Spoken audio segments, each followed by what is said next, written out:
बिस्मिल्लाहिर्रहमानिर्रहीम। आऊं मोहम्मद मलूक नोतकानी तव्हांजी ख़िदमत में हाज़िर आहियां। अॼु असां सिंधी जी क्लास में सुमरन जो दौर बाबति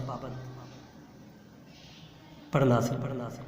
सुमरन जो दौर 150 खां 1350 ताईं ॻणियो वञे थो। सुमरन जे दौर में दफ़्तरी ज़बान अरबी ऐं फ़ारसी हुयूं। सुमरन जे दौर खे इब्तिदाई दौर सॾिजे थो। इन खां पहिरीं बाक़ाइदा जेको आहे असांखे नसर तोड़े नज़म में सिंधीअ जो न पियो मिले। सुमरन जे दौर में जेके दास्तान आहिनि, रोमानवी दास्तान, उहे टोटल जेके आहिनि उहे असांखे 6 मिलनि था। ससुई पुनू, सुहिणी म्यार, उमर मारई, लैला चनेसर, मोहम्मद राणो, सौरठ रायडियाज।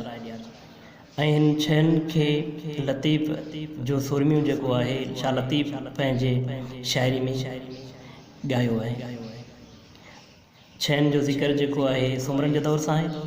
बाक़ी हिकु सुरमीअ जो ज़िक्र समन जे दौर सां आहे, जेको नूरी जाम तमाची जो आहे, जंहिंखे शाह अब्दुल लतीफ़ भिटाई रहमतुल्लाह अलैह पंहिंजे सुर कामोड में बि ॻायो आहे।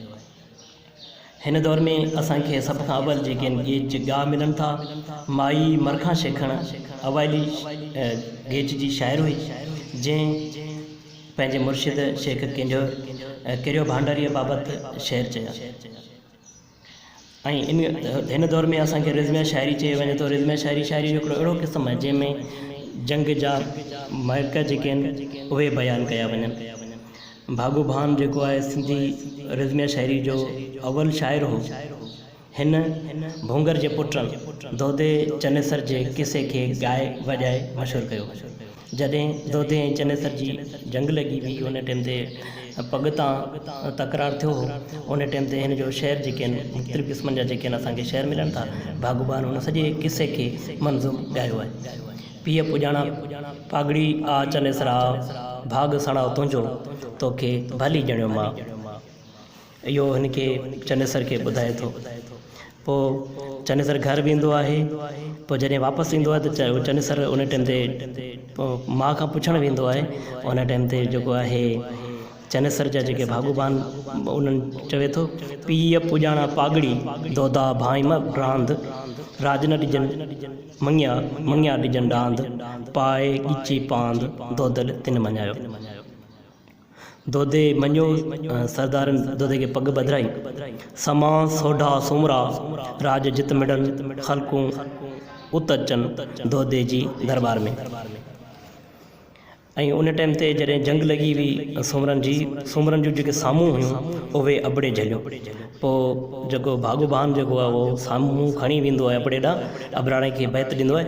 अबराणे जा अबड़ा तोखे दोदे ॾिना सलाम, विड़ा वेरियनि साम्हूं जो तूं सिरनि झली साम, आहे तुंहिंजी साम ही अमानत अबड़ा। उन टाइम ते हू पग जेको साम्हूं झलींदो आहे अबड़ो। ऐं इन खां पोइ जेको आहे असांखे हिन दौर में इस्माइली दायनि जा गनान असांखे मिलनि था। पीर नूरदीन जेको आहे सभ खां अवल हिते सिंध में आयो पंहिंजे मुर्शिद जे हुकम ते। 1979 में सिंध में दाख़िल थियो। ऐं पीर शम्स तबरेज़ जेको आहे उन जा बि असांखे सिंधी अदब में गनान मिलनि था। पर सभ खां वधीक गनान जंहिं शाइर जा मिलनि था, जंहिंजो कलाम ज़बान ऐं बयान जे लिहाज़ खां मुतासिर करे थो, उहो आहे पीर सदरुद्दीन।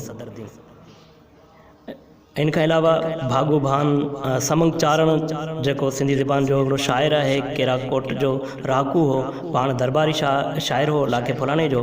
लाखो फुलाणो जेको आहे हिकिड़ो सखी मर्द हो, जंहिंजी सखावत तमामु घणी हुई। शाह अब्दुल लतीफ़ भिटाई सुर ॾहर में संद खे ॻायो आहे। हान फ़क़ीर जेको आहे सिंधी में असांखे सुमरन जे दौर में शाइर आहे, जंहिंजो वास्तो सुमरन जे दौर सां आहे। हान फ़क़ीर हिकिड़ो ग़रीब शख़्स हो, शाइर हो, जे जिया क़ौम जा जेके शख़्स हुआ उहे उनजो फ़सुलु जेको आहे भेलाड़ करे छॾींदा। पोइ उन टाइम ते पिट ऐं पारातो जेको आहे हिन सुमरन जे दौर में ॾिनो आहे। जे जिया अंजू में त हर दिन अहिड़ा हाल, या जिया वञनि जो मां या संदन मरन माल। पीर पठो जो बि असांखे हिन में दौर में शाइरी मिले थी। पीर पठे जो बहाउद्दीन ज़करिया जो मुरीद जेको हो उहो ठठे में आयो हो, उते राति जो सुतो। लाखाटिया ऐं नूर शाह जेके आहिनि उते उन्हनि वटि तरसियो। पोइ उहे राति जो छा था कनि, हुन जेको सुतल हो जियो शख़्स मुरीद उनखे ही ज़बह था कनि। पोइ पीर पठे जो हिकिड़ो शेर, नूर स्या नर स्या लाथो लेखो लाखाटियनि जेहो कुठो जिन तोड़ूं लॻो तिन बुझो बहाउद्दीन जो। सुमरन जे दौर जो